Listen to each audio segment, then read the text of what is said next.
जय हिंद दोस्तों, नमस्कार। आज हम लेकर आए हैं क्लास 5 सामान्य ज्ञान जीके की। इसमें जो है हम लोग देखने वाले हैं क्वेश्चन नंबर 201 से लेकर के 280 नंबर तक। वो सारे क्वेश्चन जो है नए पैटर्न पर आधारित हैं और ये जो है 100% सिलेक्टेड क्वेश्चन है। एमसीक्यू और एग्जाम फैक्ट के साथ में हम लोग देखने वाले हैं। तो आप लोग जो है अगर किसी भी कम्पिटिटिव एग्जाम की तैयारी कर रहे हैं तो इस क्लास में लास्ट तक बने रहिएगा। तो दोस्तों हम इसमें जो है 80 क्वेश्चन कराने वाले हैं और बताइएगा लास्ट में कि आप लोगों ने कितने क्वेश्चन इसमें से सही किए हैं। चलिए क्लास को शुरू करते हैं। पहला क्वेश्चन है मेरे दोस्त, यहाँ पर पूछा गया है कि निम्नलिखित में से वह कौन सा चालुक्य शासक था जिसने तुंगभद्रा नदी में कूदकर परमोच्च को प्राप्त किया था। तो यहाँ पर जो है जो सोमेश्वर प्रथम था, ये जो है तुंगभद्रा नदी में कूद करके परमोच्च प्राप्त किया था, मतलब जो है इसने जल समाधि ली थी। तो यहाँ पर जो है इसका आंसर हो जाएगा ऑप्शन नंबर ए। ठीक है, चलिए अगला क्वेश्चन देखते हैं। पूछा गया है कि चोल मंदिरों में निम्न में से कौन सी उनकी प्रमुख विशेषता है। तो यहाँ पर जो विमान है, विमान इसकी जो है प्रमुख विशेषता है। अगर बात की जाए इसके एग्जाम्पल की, तो बृहदेश्वर मंदिर और जो तंजाउर मंदिर है, ये जो है चोल मंदिरों के एग्जाम्पल हैं। और जो विमान है, विमान किसे कहते हैं, तो ये भी आप लोग ध्यान रखिएगा कि गर्भगृह का जो ऊपर का भाग होता है, इसी को जो है विमान कहते हैं। ठीक है, चलिए तो इसका आंसर यहाँ पर हो जाएगा option number C. Next question की बात करते हैं। विक्रमशिला विश्वविद्यालय में किस भिक्षु ने लगभग 200 ग्रंथों की रचना की। तो यहाँ पर जो आतिश दीपांकर हैं, इन्होंने जो है लगभग 200 ग्रंथों की रचना की है। तो इसका आंसर यहाँ पर हो जाएगा ऑप्शन नंबर ए। दोस्तों जितने भी क्वेश्चन लिए हैं, सारे क्वेश्चन जो है मोस्ट इंपोर्टेंट क्वेश्चन है और आपके एग्जाम में यहाँ से क्वेश्चन जरूर देखने को मिलेंगे। इसलिए जो है आप लोग इस क्लास को अच्छे से देखिएगा। ये जो आतिश दीपांकर हैं, एक प्रसिद्ध बौद्ध विद्वान थे जिनका तिब्बत में बड़ा योगदान रहा है। ठीक है, तो यहाँ पर जो इसका आंसर हो जाएगा option number A. Next question है, निम्नलिखित को सुमेलित कीजिए। तो यहाँ पर जो है बीजापुर के सरदार अफजल खान की हत्या, तो ये कब हुई थी, तो ये जो है 1659 में हुई थी। शिवाजी द्वारा दक्कन के मुगल सूबेदार शाइस्ता खान पर जो हमला है, ये जो है 1663 में हुआ। सूरत की पहली लूट जो है ये कब हुई थी, तो ये जो है 1664 में हुई। और सूरत की जो दूसरी लूट है ये जो है 1670 में हुई। तो यहाँ पर जो है इसका आंसर हो जाएगा मेरे दोस्त ऑप्शन नंबर सी। ठीक है, ये आप लोग ध्यान रखिएगा। चलिए अगला क्वेश्चन देखते हैं कि दोहे गढ़ने वाला भारत का पहला मकबरा कौन सा है। बताइए कि दोहे गढ़ने वाला जो है भारत का पहला जो मकबरा है ये कौन सा है। तो ये जो है हुमायूं का मकबरा है यहाँ पर। ठीक है, तो इसका आंसर हो जाएगा ऑप्शन नंबर ए। हुमायूं का जो मकबरा है ये जो है भारत का पहला उद्यान शैली का मकबरा है। तो ये भी आप लोग ध्यान रखिएगा। ठीक है, चलिए तो दोस्तों अगर आप लोग चैनल पर पहली बार आए तो सब्सक्राइब कर लीजिएगा और जो बेल आइकन है उसको प्रेस कर लीजिएगा, जिससे सभी क्लास का अपडेट आपको मिलता रहेगा। आइए देखते हैं अगला क्वेश्चन क्या है कि दिल्ली सल्तनत काल में मजलिस ए तदबीर का अर्थ मंत्री परिषद होता है, जिसमें कौन शामिल नहीं था। तो इसमें जो है दीवान ए रिसालत शामिल था, आरिज ए मुमालिक शामिल था, सद्र उस सुदूर ये जो है इसमें शामिल नहीं था। बाकी जो वजीर है ये भी इसमें शामिल था। तो यहाँ पर पूछा गया है कि इनमें से जो है कौन शामिल नहीं था। तो ये जो ऑप्शन नंबर सी है ये इसमें शामिल नहीं था। ये जो सद्र उस सुदूर है का संबंध जो है धार्मिक कार्यों से था और मंत्री परिषद का ये हिस्सा नहीं था। ठीक है, तो ये आप लोग ध्यान रखिएगा। चलिए अगला क्वेश्चन है कि चरक संहिता कितने अध्यायों एवं खंडों में विभाजित है। तो ये जो है 120 अध्याय और 8 खंड में विभाजित है। तो यहाँ पर मेरे दोस्त इसका आंसर हो जाएगा ऑप्शन नंबर ए। ये जो चरक संहिता है ये आयुर्वेद का प्रमुख ग्रंथ है। ठीक है, तो ये भी आप लोग यहाँ पर ध्यान रखिएगा। नेक्स्ट क्वेश्चन है कि भील सेवा मंडल की स्थापना किसके द्वारा की गई थी। तो जो भील सेवा मंडल है इसकी स्थापना एवी ठक्कर के द्वारा की गई थी। जो एवी ठक्कर है ये ठक्कर बापा जनजातीय कल्याण से जुड़े हुए थे। तो ये भी आप लोग ध्यान रखिएगा फैक्ट। तो दोस्तों यहाँ पर इसका आंसर हो जाएगा option number B. Next question पूछा गया है कि निम्नलिखित कथनों पर विचार कीजिए। 1857 का जो विद्रोह है इससे संबंधित कुछ यहाँ पर कथन दिए हुए हैं कि उस समय जो है ब्रिटेन का जो प्रधानमंत्री पामस्टन था। तो यहाँ पर पूछा गया है कि सही कथन चुनिए। तो मेरे दोस्त यहाँ पर जो ब्रिटेन का जो प्रधानमंत्री उस समय जो है पामस्टन था, ये सही है। भारत का जो गवर्नर जनरल लॉर्ड कैनिंग था, तो ये भी सही है। युद्ध संवाददाता WH रसेल था, तो ये भी सही है यहाँ पर। तो यहाँ पर मेरे दोस्त इसका आंसर हो जाएगा ऑप्शन नंबर डी। ठीक है, 1857 के समय जो गवर्नर जनरल था ये लॉर्ड कैनिंग था। ये जो है आप लोग याद रख लीजिएगा, एग्जाम में क्वेश्चन आ सकता है। ठीक है, नेक्स्ट क्वेश्चन है कि सारे जहां से अच्छा पुस्तक किसके द्वारा लिखी गई है? बताइए क्या होगा इसका आंसर। ये जो सारे जहां से अच्छा पुस्तक है ये जो है किसके द्वारा लिखी गई है? तो मेरे दोस्त ये जो है मोहम्मद इकबाल के द्वारा लिखी गई है। ठीक है, मोहम्मद इकबाल एक महान कवि एवं दार्शनिक थे। तो यहाँ पर जो है इसका आंसर हो जाएगा ऑप्शन नंबर डी। अगला क्वेश्चन है, किसने कहा था कि साक्षरता अपने आप में शिक्षा नहीं है? तो ये जो है महात्मा गांधी ने कहा था कि साक्षरता अपने आप में शिक्षा नहीं है। तो यहाँ पर जो है इसका आंसर हो जाएगा ऑप्शन नंबर सी। गांधी जी बुनियादी शिक्षा यानी कि नई तालीम के समर्थक थे। तो ये आप लोग ध्यान रखिएगा। चलिए अगला क्वेश्चन देखते हैं कि सीधी कार्यवाही दिवस की घोषणा किसने की थी? बताइए कि जो सीधी कार्यवाही दिवस है इसकी घोषणा किसने की थी? तो यहाँ पर जो है आंसर हो जाएगा मोहम्मद अली जिन्ना ने की थी।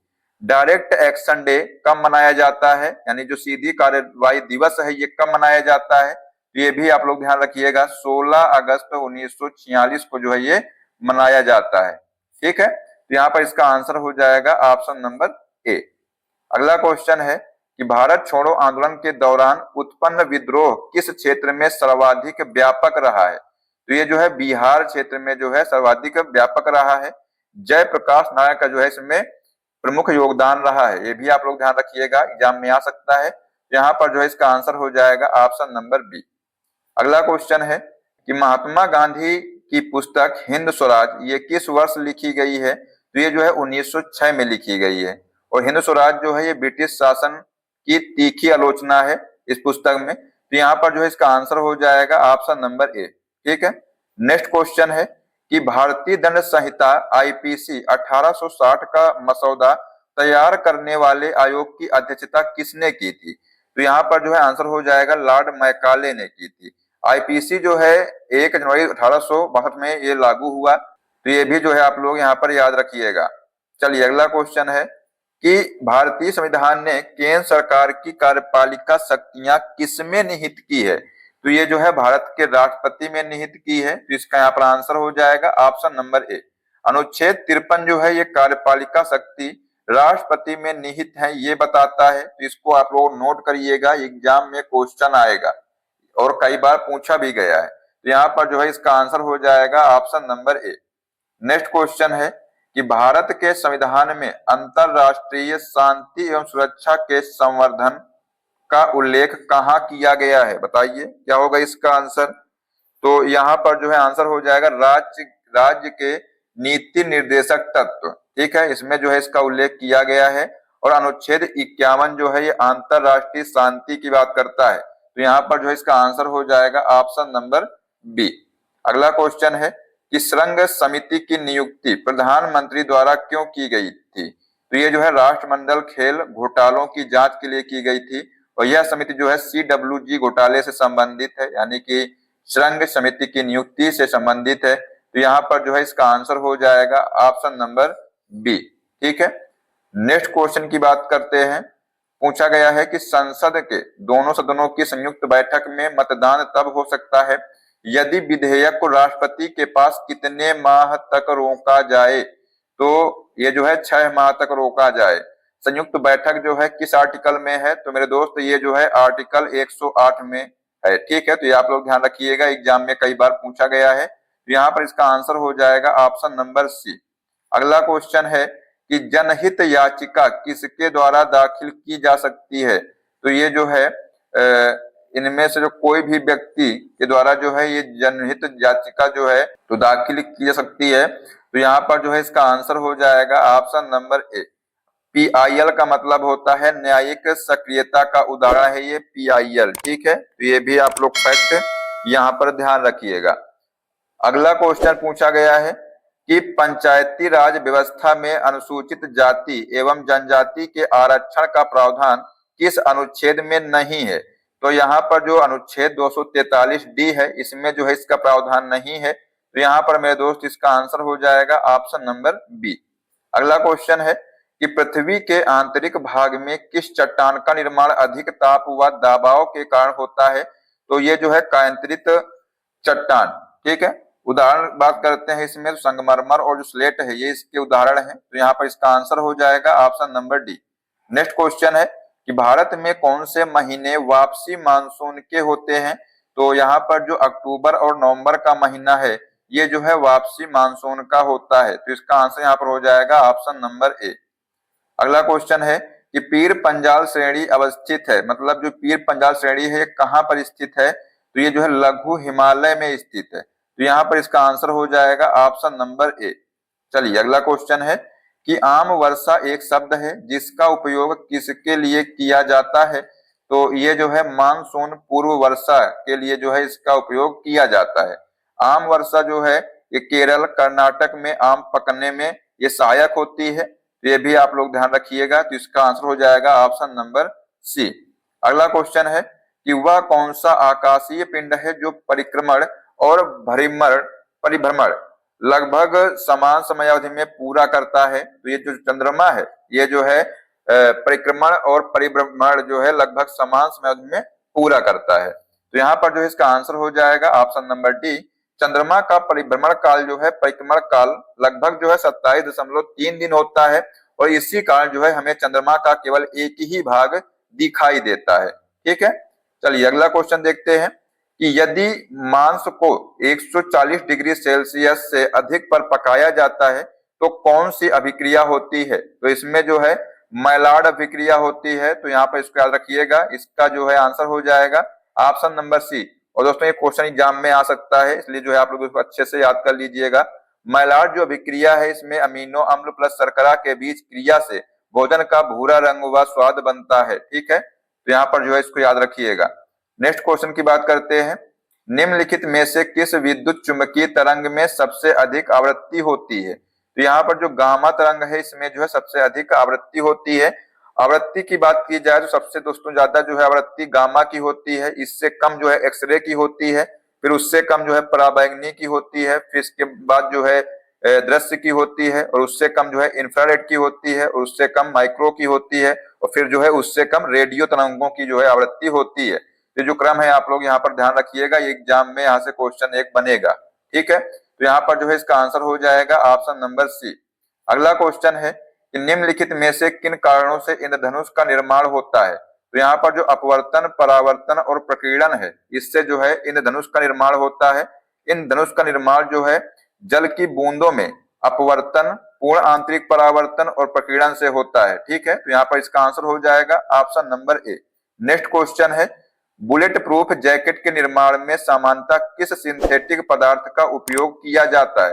इसको भी आप लोग नोट करिएगा, ये भी जो है एग्जाम में क्वेश्चन आ सकता है। तो ये जो है केवलर का उपयोग जो है इसमें किया जाता है। केवलर जो है बहुत मजबूत फाइबर है जिसका उपयोग बुलेट प्रूफ जैकेट या हेलमेट में किया जाता है। आप लोग जो देख रहे हैं हेलमेट में भी जो है ये केवलर ही जो है प्रयोग किया जाता है इसमें। तो यहाँ पर जो है इसका आंसर हो जाएगा option number D. Next question है कि प्रति उदात्तीकरण की अभिक्रिया में डैश में परिवर्तित होता है। तो इसमें जो है गैस जो है ये ठोस में परिवर्तित होता है, इसी को जो है ऊर्ध्वपातन जो है अभिक्रिया कहते हैं। तो ये भी आप लोग ध्यान रखिएगा। और दोस्तों जो उदाहरण इसके हैं, नैप्थलीन, कपूर का ठोस से गैस बनना, ये जो है ऊर्ध्वपातन की ही अभिक्रिया है या उदात्तीकरण की ही अभिक्रिया है, ठीक है। तो यहाँ पर जो है इसका आंसर हो जाएगा ऑप्शन नंबर ए।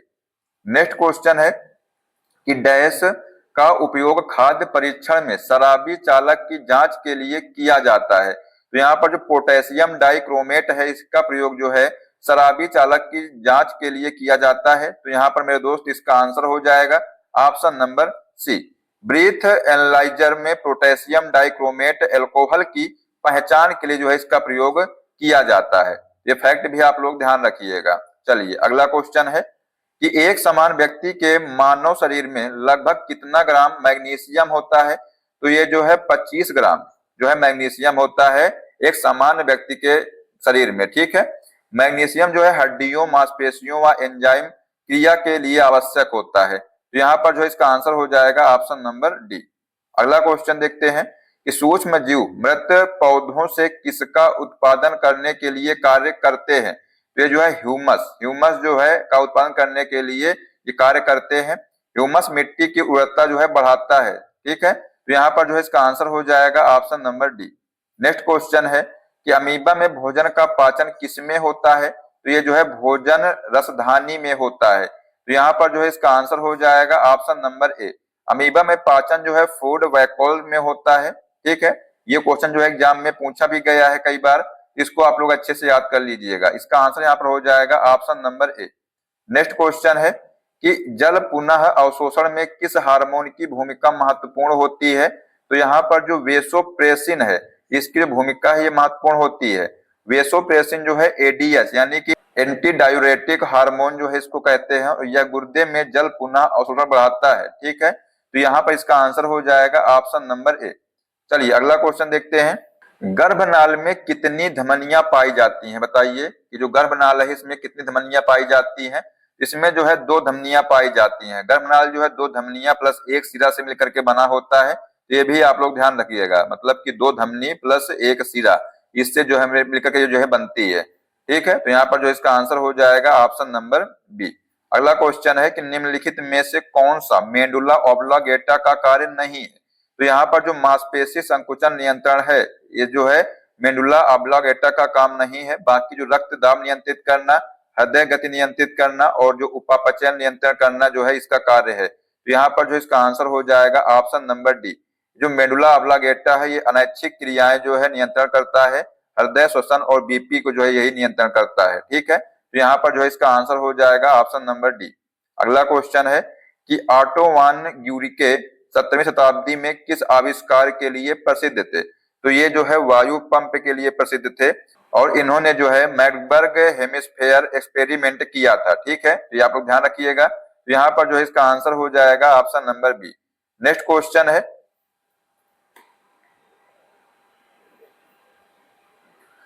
अल्पावधि में भूमि के भिन्न किसी अन्य उत्पादन द्वारा अर्जित अधिशेष को कहते हैं? तो ये जो है आपसी लगान कहते हैं। क्या कहते हैं? तो आपसी लगान कहते हैं, और यह अर्थशास्त्र का महत्वपूर्ण टर्म है, तो ये भी आप लोग ध्यान रखिएगा। इसका आंसर हो जाएगा ऑप्शन नंबर सी। अगला क्वेश्चन है कि अंतरराष्ट्रीय युद्धों का निम्न में से किस सम्मेलन का देन है? तो ये जो है बेलग्रेड का देन है, तो यहाँ पर जो इसका आंसर हो जाएगा ऑप्शन नंबर डी। और जो बेलग्रेड है ये कॉन्फ्रेंस गुट निरपेक्ष आंदोलन से जुड़ा है, तो ये भी आप लोग ध्यान रखिएगा, ठीक है। चलिए अगला क्वेश्चन है कि निम्न में से किसे चिपको आंदोलन के व्यवहारिक पक्ष के रूप में जाना जाता है? तो यहाँ पर जो कामरेड गोविंद सिंह रावत है, इनको जो है चिपको आंदोलन से के जो है व्यवहारिक पक्ष के रूप में जाना जाता है। सुंदरलाल बहुगुणा जो है ये आंदोलन का वैचारिक पक्ष था, ठीक है। ये भी आप लोग ध्यान रखिएगा। तो इसका यहाँ पर आंसर हो जाएगा मेरे दोस्त ऑप्शन नंबर सी, ठीक है। अगला क्वेश्चन है कि लांज एवं कंपोज पास किस बायोम के अंतर्गत आते हैं? तो ये जो है उच्च पर्वतीय के अंतर्गत आते हैं। हाई एल्टीट्यूड बायोम जो है ये अल्प वनस्पति और कम तापमान के अंतर्गत आते हैं, तो यहाँ पर जो इसका आंसर हो जाएगा option number D. Next question है कि निम्नलिखित में से कौन सा स्थलीय बायोम का उदाहरण है? तो यहाँ पर जो टेगा है, टेगा जो है मेरे दोस्तों ये स्थलीय बायोम का उदाहरण है। टेगा जो है शंकुधारी वन कहते हैं, तो यहाँ पर जो है इनका आंसर हो जाएगा ऑप्शन नंबर ए। अगला क्वेश्चन है कि G20 के 18वें सम्मेलन का आदर्श वाक्य क्या है? इसका जो आदर्श वाक्य है एक पृथ्वी, एक परिवार और एक भविष्य, ये है। और ये जो भारत की G20 अध्यक्षता है ये 2023 में जो है की गई थी, और थीम इसकी क्या थी? वसुधैव कुटुंबकम जो है इसकी थीम थी, ठीक है। तो आप लोग ध्यान रखिएगा।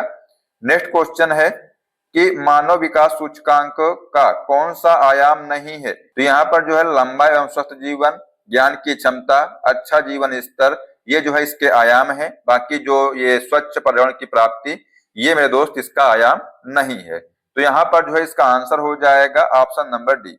बात करें जो मानव विकास सूचकांक है, ये जो है स्वास्थ्य, शिक्षा और आय पर निर्भर करता है, ठीक है। तो आप लोग ध्यान रखिएगा।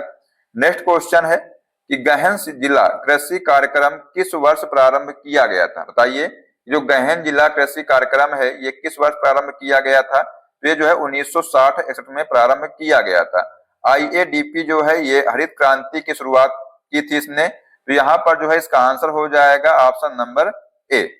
नेक्स्ट क्वेश्चन है कि क्षेत्रीय ग्रामीण बैंक की कुल पूंजी में राज्य सरकार का हिस्सा होता है? तो ये जो है 15% होता है।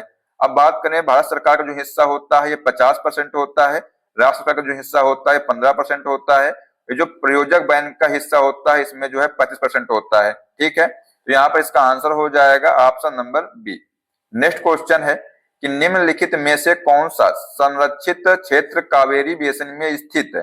तो यहाँ पर जो है नागरहोल राष्ट्रीय उद्यान और सत्यमंगलम बाघ आरक्षित क्षेत्र और जो बांदीपुर वन्य जीव अभ्यारण्य है, ये तीनों जो है इस कावेरी बेसिन में आते हैं। तो यहाँ पर मेरे दोस्त इसका आंसर हो जाएगा पहला, तीसरा और चौथा, ये इसका आंसर हो जाएगा। ठीक है, याद रखिएगा इसको। जो कावेरी बेसिन है ये कर्नाटक प्लस तमिलनाडु का क्षेत्र है। ठीक है, तो ये एग्जाम में कई बार पूछा भी गया है, जो कावेरी बेसिन है ये किस क्षेत्र के अंतर्गत आता है? तो कर्नाटक तथा तमिलनाडु के क्षेत्र के अंतर्गत ये आता है। ठीक है, इसका यहाँ पर आंसर हो जाएगा ऑप्शन नंबर सी। चलिए अगला क्वेश्चन है दोस्तों, यहाँ से जो है नंबरिंग फिर से स्टार्ट हो गई है। ये 51 नंबर क्वेश्चन है।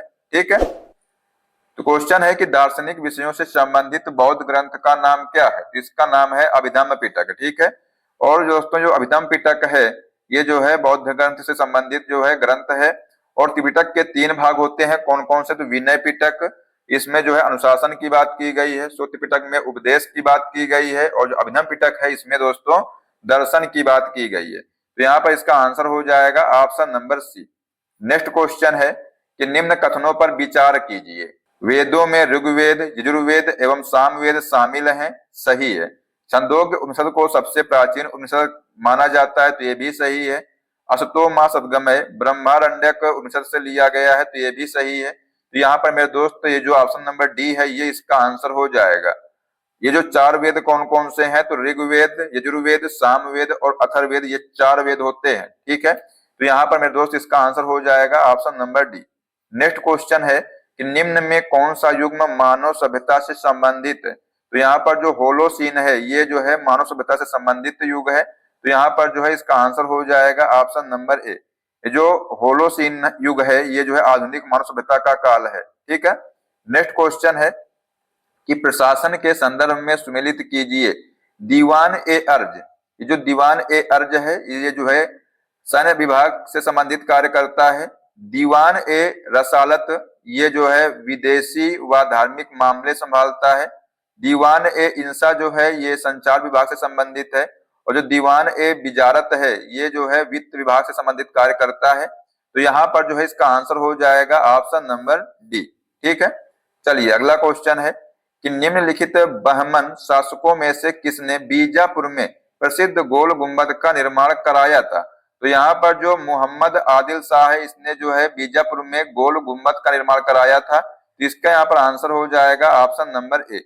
ये जो गोल गुंबद है ये विश्व का सबसे बड़ा गुंबद है, ये भी आप लोग ध्यान रखिएगा। ठीक है, चलिए नेक्स्ट क्वेश्चन की बात करते हैं कि सल्तनत कालीन शब्द विश्वा का अर्थ है, बताइए। इसका जो अर्थ है ये भूमि मापने की इकाई है विश्वा। ठीक है, 1 बीघा जो है 20 विश्वा के बराबर होता है। ठीक है, तो आप लोग ध्यान रखिएगा। तो इसका यहाँ पर आंसर हो जाएगा option number D. Next question है कि किस विजयनगर शासक ने तुंगभद्रा नदी पर बांध का निर्माण करवाया था? ये जो देवराय प्रथम है इसने जो है तुंगभद्रा नदी पर बांध का निर्माण कराया था। इसका यहाँ पर आंसर हो जाएगा ऑप्शन नंबर सी। ये जो विजयनगर साम्राज्य है ये उन्नत सिंचाई व्यवस्था के लिए प्रसिद्ध था। ठीक है, चलिए नेक्स्ट क्वेश्चन है कि भारत का पहला शासक जिसने सर्वप्रथम उर्दू को राजभाषा घोषित किया, ये जो शाह आलम द्वितीय है ये जो है पहला शासक था जिसने उर्दू को राजभाषा घोषित किया है। उर्दू जो है खड़ी बोली प्लस फारसी प्लस अरबी से मिलकर के दोस्तों ये बनी हुई है। तो यहाँ पर ध्यान रखिएगा, इसका आंसर हो जाएगा ऑप्शन नंबर सी। ठीक है, नेक्स्ट क्वेश्चन की बात करते हैं। निम्नलिखित को कालानुक्रमानुसार व्यवस्थित कीजिए। तो यहाँ पर जो है फॉरवर्ड ब्लॉक इसकी स्थापना जो है कब हुई थी? तो 1939 में हुई थी।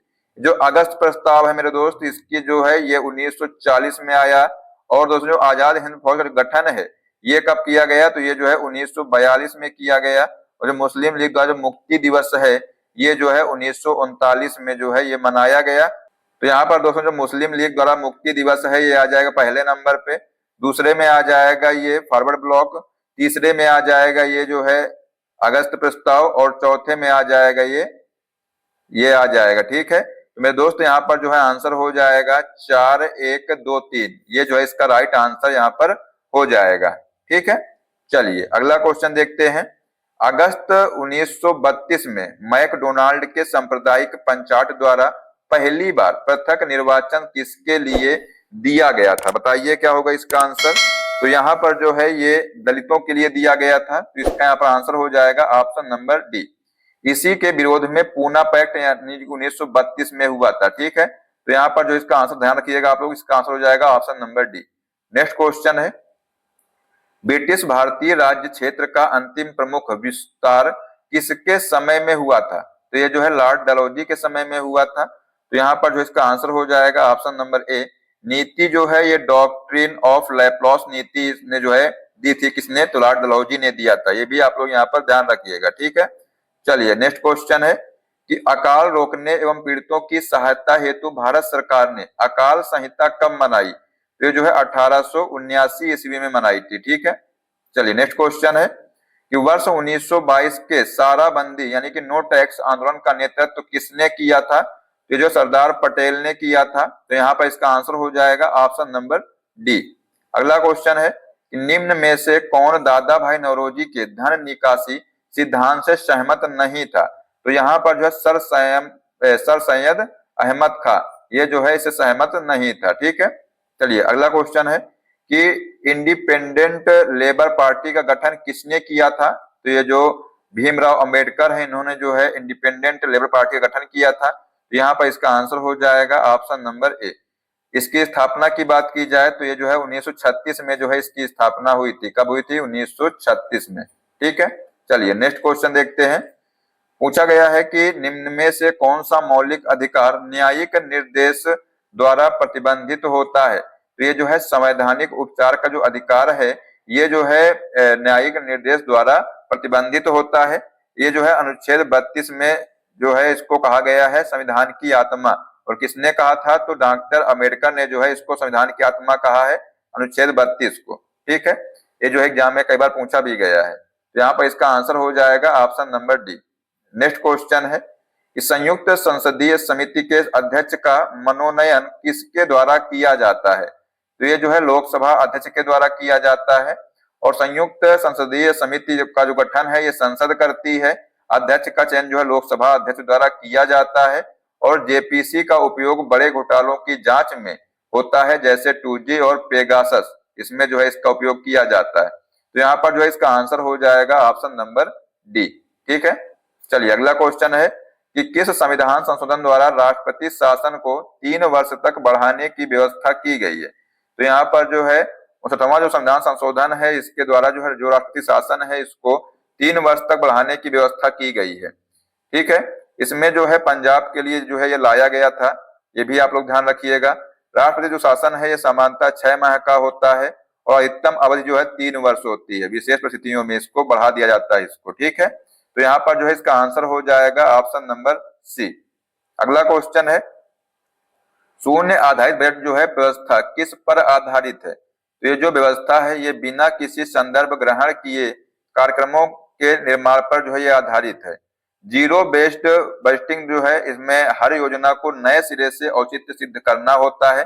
भारत में इसे जो है 1986 में अपनाया गया था और पुराने खर्च को आधार इसमें नहीं माना जाता है। तो यहाँ पर जो है इसका आंसर हो जाएगा option number D. Next question है कि जो मौलिक अधिकार जो है किसकी रक्षा की गारंटी देता है? तो ये जो है नागरिक के स्वेच्छाचारी शासन से संबंधित है ये। तो यहाँ पे इसका आंसर हो जाएगा ऑप्शन नंबर बी।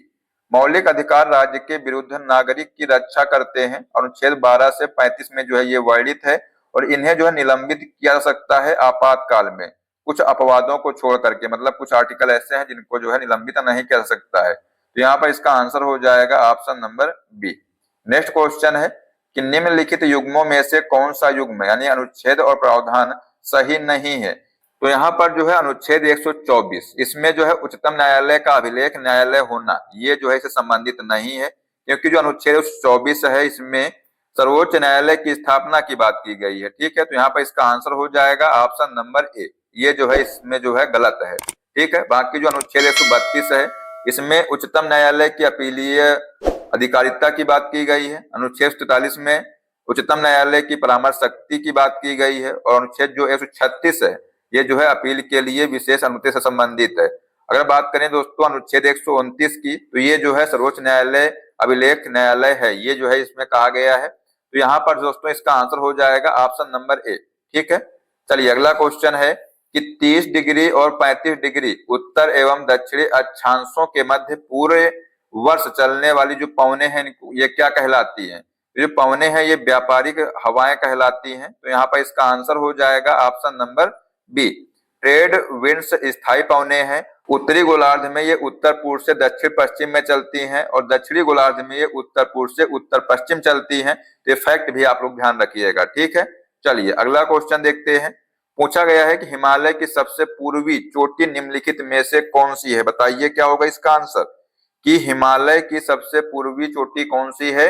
ये जो नामचा बरवा है ये जो है हिमालय की सबसे पूर्वी चोटी है। ठीक है, नामचा बरवा दोस्तों कहाँ पर स्थित है? तो ये भी आप लोग ध्यान रखिएगा, ये अरुणाचल प्रदेश में स्थित है। ठीक है, और ब्रह्मपुत्र नदी इसी क्षेत्र से जो है भारत में प्रवेश करती है। तो यहाँ पर जो इसका आंसर हो जाएगा ऑप्शन नंबर ए। अगला क्वेश्चन है कि किसी नक्शे पर ढाल को दिखाने के लिए खींची गई रेखाएं क्या कहलाती हैं? तो ये जो है हैस्युर कहलाती हैं। ठीक है, तो यहाँ पर इसका आंसर हो जाएगा ऑप्शन नंबर ए। ठीक है, तो ये आप लोग ध्यान रखिएगा। और यहाँ पर दोस्तों में बात करें काउंटर की, तो ये जो है समान ऊंचाई वाला जो क्षेत्र होता है उसको बोलते हैं काउंटर।